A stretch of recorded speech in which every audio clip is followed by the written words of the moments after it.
Hello everyone, it's thomasjujube and Kamen Rider Saber. That's a thing that just started, isn't it? The latest entry in Kamen Rider stars a flaming swordsman powered by books, and in my opinion, looks pretty damn awesome. I really love the look of this season, and I'm really excited to see how all the suits look as the show goes on. But enough about the suits for now. Actually, the show just started. We're on episode 1 now, and today I'm here to go over my thoughts on that first episode, how I think the show could go, and yeah, that's about it. Before I begin though, if you want to hear my thoughts on the previous season, Kamen Rider 01, I have done a full season review on it, and next week I will actually be going over how I think the season could be adapted in my Rider Potential series, go over some of the aesthetics and the source footage and stuff like that. Also related to Saber next week, I will be doing a little bit of something with the toys, so if you want to see me play with Japanese kids toys, then maybe you should stay tuned for that as well. And yeah, let's just get into the review.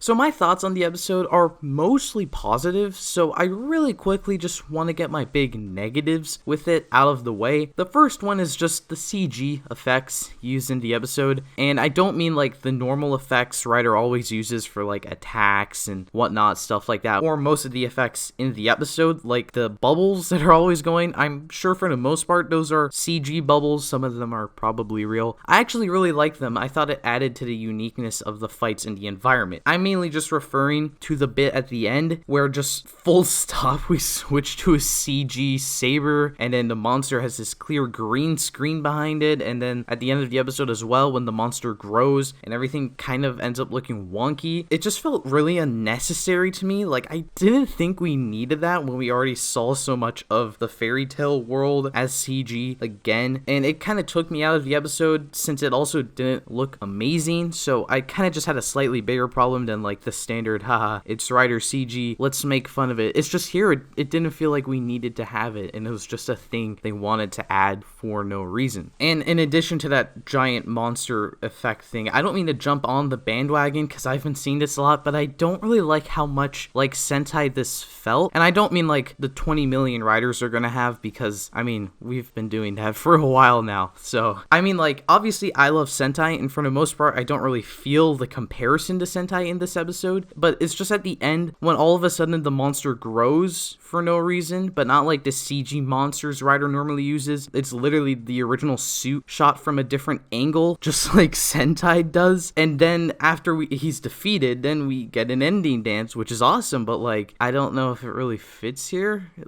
And it further kind of creates that Sentai comparison that I don't really like to make, but it's kind of there. However, if the ending dance, if it does start adding all of the other riders into the dance, and then at the ending shot, my opinion will definitely change. I would love to have 20 million riders just standing looking out at the CG world of Kamen Rider Saber. But other than that, I had fun with the episode. It was a really endearing introduction to Toma and Mei. I can see a lot of people thinking Mei's annoying since she does spend a lot of the episode screaming at stuff. I'm not gonna dance around that. It did kind of get annoying at times, but I think it's a decent contrast to how serious they kind of set up Toma as, who doesn't really spend most of the episode screaming. I think they had a lot of really fun interactions, especially with the introduction scene with Toma in, I guess, a fairy tale world of his own, and it kind of creates a wholesome moment with the kids in his store. I don't know, something about that specific moment made Toma really endearing for me, because, I don't know, it's just kind of adorable.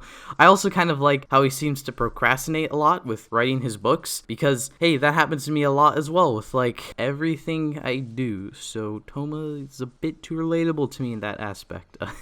The whole bookstore idea in general is really cool in my opinion. It's just kind of really fun. That works perfectly with the motifs and themes of the season. The way they use the bookstore and Toma as a novelist to create this natural contrast between him and the villains is fantastic, where obviously as a writer, Toma would think that books are something that should be shared with all. After all, that's the only reason he gets money. Whereas the villains think it's a power exclusive to them. Obviously, these two are kind of talking about two different kinds of books, but the idea worked, I think. The most interesting takeaway for me regarding Toma is his sort of backstory thing. I like how he's semi-established as a writer, having the Brave Dragon book, I would assume, for years, but he forgot the batteries in it, so it doesn't really do anything. And he also doesn't really know how he got it, since he seems to think the 0-day event thing was just a dream. Hopefully it's not, because I would like to see some expansion on it and some of the interactions between the past Saber and Caliber, since from Caliber's reactions in this episode, they seem to have some sort of history, and Caliber's a really cool suit. So there was also that whole thing between Toma and that other girl, whether it's his sister or his friend or whatever, that made a cool parallel with May to show that his determination has gotten stronger or something over time. I'm really interested to see how this mystery comes full circle, because this little girl could very well be fake and a fabrication in Toma's mind. So I've seen a few theories floating around about what happened to the girl or who the girl is, but I'm not really sure myself what's going on with her, so I'm just gonna let you tell me what you think's going on down below in the comments. I want to hear what everyone thinks about what this whole mystery is, because I don't really have any ideas. The last thing about the heroes I want to mention is that I really like how Blades was handled. I don't know his name. He was more or less just a glorified cameo, kind of expositing a bit on Toma's transformation to Saber, make it feel more impactful. But we even got a fake out henshin where he almost debuted as a rider before Saber, and I actually really like that they faked this out. I don't really like when the secondaries debut before the primary riders, but since he's making his full debut next week as well, I appreciated that we got small teases to lay the groundwork and give a little taste of what's to come without making this episode feel overblown with multiple riders and forms. The same kind of applies to the villains. They played a large role in this episode, but obviously it was just kind of to set up the monsters, which I think have a really unique gimmick. First of all, before I get into the monsters, Caliber's voice modulator is just as sexy as the last 2 times it was used for the early villain characters, and I hope his identity isn't revealed quickly, because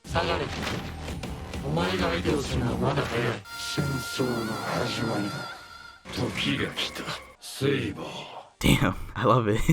Anyways, I like how interesting the base is with this literal bookshelf of evil books and these weird hands writing whatever the hell in whatever the hell language. I also love the visual of the monsters just cutting a chunk of the city by utilizing a blank altar book, and even the concept of how this whole section of city can just be controlled and manipulated thanks to the book. It's probably never going to happen again after this episode, but hey, it was cool here. The whole storybook aspect was really unique with all the exposition as well, by having Tassel in the beginning and end just, break the fourth wall and tell you everything you need to know for now and kind of reframe the episode at the end. I'm not really a fan of Tassel's design at all, but this whole concept reminds me of Waz in Geo and makes me wonder if we're going to see him play a larger role in the story. The whole book motif is just so much fun here in my opinion. There's this flip book idea that's incorporated into a lot of effects here, most notably Blades entering the other world in my opinion, and I just think it looks really damn cool. I love everything going on with this season's visuals. There's a total X-Aid vibe once again, where we've got a big bombastic stock footage segment. I mean, like, man has a giant red book behind him that has a picture of a dragon Kamen Rider.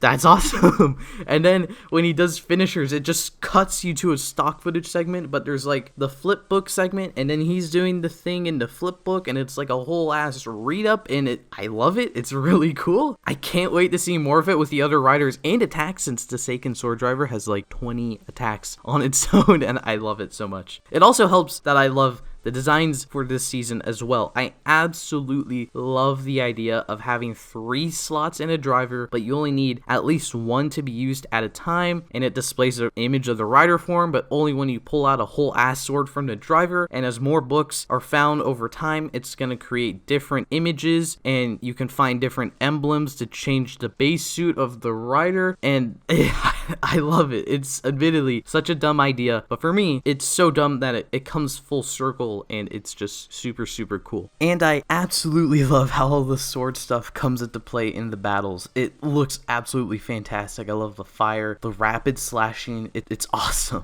I asked on Twitter what you guys thought of this first episode, and the results align pretty well with each other. At Protodubs says it's good, but I think it'll be a lot better once we see episode 2. At Swivelboy, I guess 1 says it was okay, a bit too wacky for me, but I'm interested in seeing it continue. Rivers is tired says I thought it was good. Some interesting things they did in there were cool due to Toma was cool. The suits are good. Overall solid. Paladin 4221 says busy is the word I'd use. Guessing they're trying to work a lot of new techniques due to the pandemic. Time will tell how they work. Dragon Halls thought it was a good first episode, loves the riders with mysterious backgrounds almost as much as they love the everyday person becoming a rider, and the henshin is fun, and if the others are anything like Sabers, I'm excited. And there's also a very tasteful meme along with that. It's Pixels59 thought they were watching an episode of Kira Major. And Mega Craze said, I liked it a lot, it was just very fun to watch, and it made me smile, definitely looking forward to episode 2. Overall, it was a very good start. And overall, I'd agree, I wouldn't say this first episode was absolutely amazing. There were kind of a lot of things going on, and the effects were really weird. But I had fun with it, and I'm really excited to see how the rest of the show plays out. Although, that could also be just me loving these aesthetics so much, and I'm planning to buy a lot of the toy line, so if you want to help me with my crippling plastic addiction, please consider subscribing to the channel and checking out my other Kamen Rider videos, and I hope to see you next time. Thank you for watching.